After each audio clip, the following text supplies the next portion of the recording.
বাংলাদেশ বেতার কক্সবাজার। প্রিয় শ্রোতা, আপনারা শুনছেন রেডিও পডকাস্ট কৈশোরের না।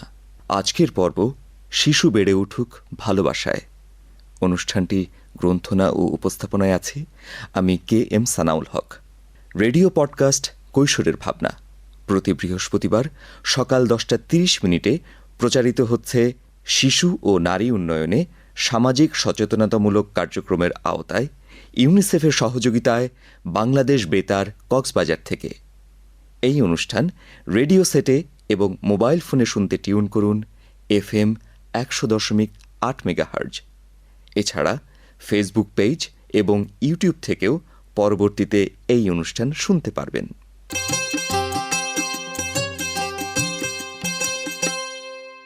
প্রিয় শ্রোতা, সন্তানকে কড়া শাসনে রাখলে মানুষ হবে, আর না হলে শেষ। এরকম ভাবনা নিয়ে বড় হয়নি এরকম মানুষ খুব কমই পাওয়া যাবে। তবে নিয়ম শৃঙ্খলা শেখাতে গিয়ে যদি পরিবার শিশুর জন্য নিরাপদ না হয়, কিভাবে মানবিক পৃথিবী টিকে থাকবে? অভিভাবক হয়ে যদি এই ধরনের ক্ষতিকর আচরণ করেন, তবে শিশুর শরীরে এবং মনে কী ধরনের নেতিবাচক প্রভাব ফেলতে পারে, সেই গল্প শুনুন আমাদের স্টুডিওতে উপস্থিত কিশোর কিশোরীর কাছ থেকে। আজ আমাদের স্টুডিওতে কিশোর কিশোরীর অতিথি হিসাবে আছে আবির হাসনাত বর্ণ এবং মালিহা মেহনাজ ঐশী। তাহলে চলুন প্রিয় শ্রোতা বন্ধুরা, আজকে আমাদের স্টুডিওতে উপস্থিত কিশোর কিশোরীদের কাছ থেকে গল্প শুনি।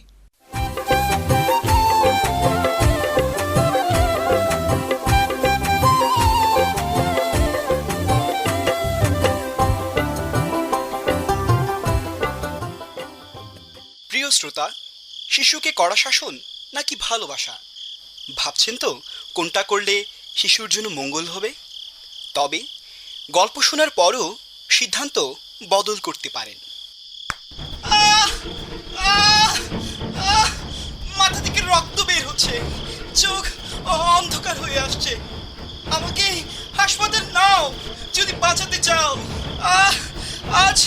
আজ নাপিত আমার মাথায় এত জোরে কাচের বোতল দিয়ে আঘাত করবে আমি ভাবতেও পারছি না।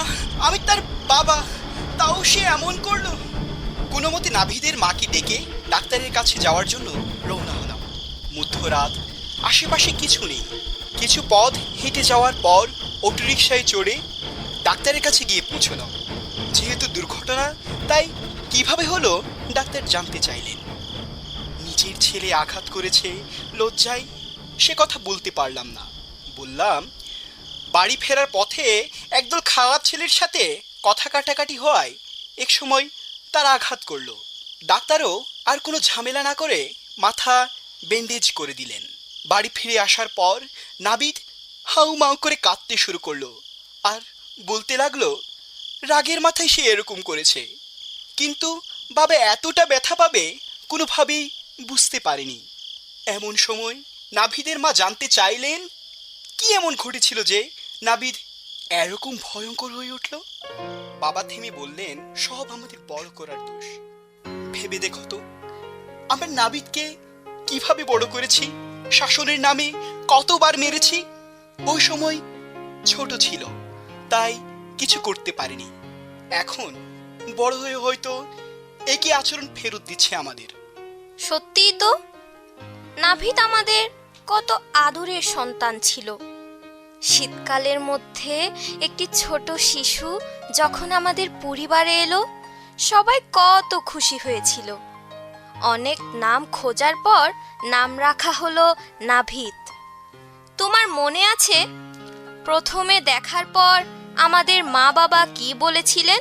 ছেলে হয়েছে বলে খুব আদর দিয়ে বড় করবি না, কড়া শাসনে রাখবি, না হলে নষ্ট হয়ে যাবে। নিয়ম শৃঙ্খলা ছাড়া সন্তান মানুষ হয় না। ছোট নাভিদ ধীরে ধীরে বড় হতে লাগলো। সে ছিল অনেক দুরন্ত ও চঞ্চল। তাকে কিভাবে সামলাবো তা নিয়ে দুজনেই দিশেহারা। তারপর নাভিদ বয়সের গণ্ডি পেরিয়ে স্কুলে যাওয়ার সময় এলো।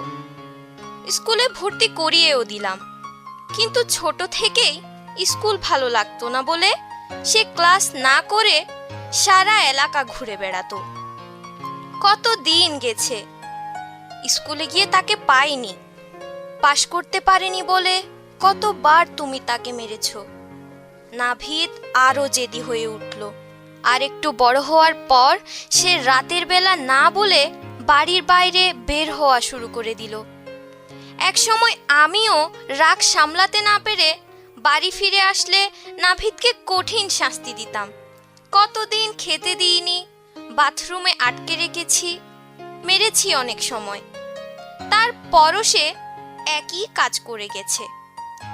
অথচ তাকে পৃথিবীতে আনার জন্য কত কষ্ট করেছি। সারা রাত ঘুম হতো না, জেগে থাকতাম। সেই নাভিদ এখন আমাদের গায়ে হাত তুলছে। তবে কি আমাদের থেকে শিখলো যে মানুষকে মারা যায়, শারীরিকভাবে আঘাত করা যায়? না হলে কেন এরকম হবে? কেন? প্রিয় শ্রোতা, নাভিদের মায়ের মতো আপনারাও কি ভাবছেন শাসন না করে ভালোবাসা দিয়ে বুঝিয়ে বড় করলে এরকম হতো না? শিশুরা পরিবারে যদি নিপীড়নের শিকার হয়, নিয়ম শৃঙ্খলা শেখাতে গিয়ে তবে কেমনভাবে তারা মানবিক পৃথিবী গড়ে তুলবে? এখন আমাদের স্টুডিওতে উপস্থিত কিশোর কিশোরী অতিথিগণ মতামত বিনিময় করবেন কিভাবে ছোট শিশুদের এই ধরনের নির্যাতন থেকে সুরক্ষা দেওয়া যায়। এই গল্প আমাদের ভাবনার জায়গায় কি কোনো বদল আনলো, নাকি একই সিদ্ধান্তে আছেন? শিশুকে কড়া শাসন ছাড়া কি মানুষ করা সম্ভব? এই বিষয়গুলো প্রত্যেক অভিভাবকের সামনে তুলে ধরা জরুরি। পরিবারে, সমাজে, শিক্ষা প্রতিষ্ঠানে সর্বত্রই শিশুকে কড়া শাসন করা হয় মানুষের মতো মানুষ করার জন্য। শিশুকে শারীরিকভাবে আঘাত করলেই যে নির্যাতন হবে তা কিন্তু নয়। মানসিক হয়রানিরও শিকার হয় শিশুরা। অনেকেই আজে বাজে নামে ডাকে, গালাগালি করে, শারীরিক ত্রুটি নিয়ে ঠাট্টা করে, অভিশাপ দেয়, লজ্জা দেয়, অবহেলা করে। নিয়মানুবর্তিতা শেখাতে গিয়ে পরিবার অনেক সময় এভাবে শিশুর জন্য অনিরাপদ হয়ে ওঠে। আমাদের প্রত্যাশা প্রত্যেক মা বাবা ও অভিভাবক যেন ইতিবাচকভাবে শিশুকে জানায় যে কি নিয়ম পালন করা তার দরকার। যেমন আমাদের কাছে অনেক সময় মনে হয় এইটা করবে না, বাইরে যাবে না, ওর সাথে মিশবে না, পড়ালেখার বাইরে কিছু করবে না। এইরকম না না বেশি শুনলে মনে হয় আরো বেশি করে করি।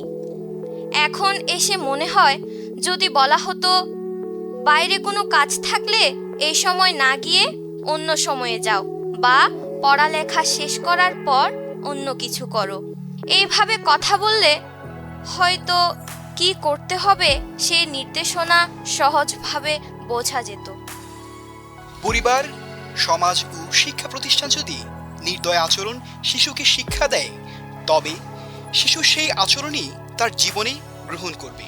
আত্মশৃঙ্খলা ও জীবনব্যাপী দক্ষতাগুলো বিকাশের ভিত্তি হচ্ছে অহিংসা, সমবেদনা, আত্মসম্মান, মানবাধিকার এবং অন্যদের প্রতি সম্মানের মতো ইতিবাচক ভাবনা। শৈশবে মা বাবা শিশুকে যত বেশি সময় দেবে এবং ভালোবাসা দিয়ে করবে, তাদের বন্ধন ততই দৃঢ় হবে। এই বন্ধন পরবর্তী জীবনে মা বাবার সাথে সন্তানের সুসম্পর্ক বজায় রাখতে সাহায্য করবে। বাবা মার অনাদরে বা অবহেলায় একটি শিশু বিমর্ষ ও হতাশাগ্রস্ত অন্তর্মুখী হতে পারে। অনেক সময় ছেলেমেয়ের অসামাজিক আচরণকে সংশোধনের জন্য শারীরিক শাস্তি বা মারধর করা হয়। তবে মারধর করা ভালো না, কারণ ঘন ঘন মারধর করা হলে ছেলেমেয়ের সাথে অনেক সময় বাবা মার মারামারি ঘটতে পারে। আবার এমনও হতে পারে মার খাওয়া ছেলেমেয়েরা বড় হয়ে নিজের সন্তানদেরও মারধর করতে পারে। শিশুর সাথে মা বাবার বন্ধন তৈরির অন্যতম উপায় হলো শিশুকে পর্যাপ্ত সময় ও সঙ্গ দেয়া। শিশুকে আদব কায়দা ও নিয়ম নীতিতে অভ্যস্ত করানোর জন্য শৃঙ্খলার প্রয়োজন আছে। তবে তাকে আঘাত করে নয়। শিশুর সাথে খেলা করা, গান, ছড়া, গল্প বলা, বাইরে নিয়ে যাওয়া, পারিবারিক কাজের সাথে নেওয়া, যেমন বাগানে পানি দেওয়া, ঘর পরিষ্কারের কাজ ইত্যাদি। এতে শিশুর নিজের দক্ষতা সম্পর্কে আস্থা আসে। শিশুর ইচ্ছা, মর্যাদা এবং সুনামের প্রতি সম্মান দেখালে তবেই না সে তা করতে শিখবে। শৈশব থেকে চর্চা না করলে বড় হয়ে কিভাবে শিখবে?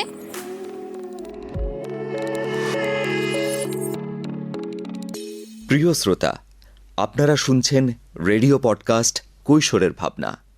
আজকের পর্ব শিশু বেড়ে উঠুক ভালোবাসায়। এ বিষয়ে অভিভাবকের করণীয় নিয়ে রয়েছে জরুরি বার্তা।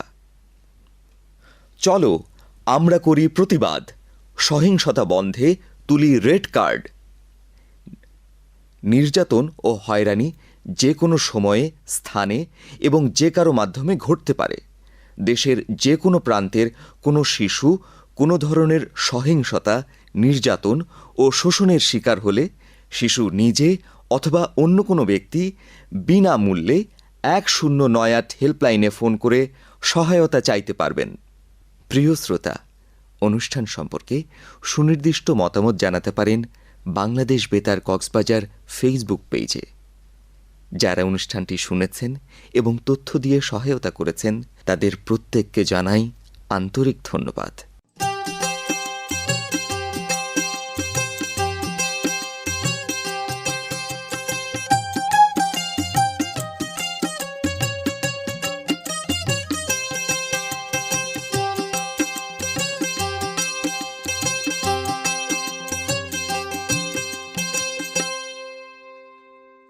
প্রিয় শ্রোতা, আজকের মতো এখানেই বিদায় নিচ্ছি। সকলের সুস্থতা কামনা করে শেষ করছি রেডিও পডকাস্ট কৈশোরের ভাবনা। আজকের পর্ব শিশু বেড়ে উঠুক ভালোবাসায় প্রচারিত হয়েছে ইউনিসেফের সহযোগিতায় বাংলাদেশ বেতার কক্সবাজার থেকে FM 100.8 মেগাহার্জে। পরবর্তী পর্ব নতুন কোনো বিষয়ে প্রতি বৃহস্পতিবার সকাল 10:30 শোনার আমন্ত্রণ রইল।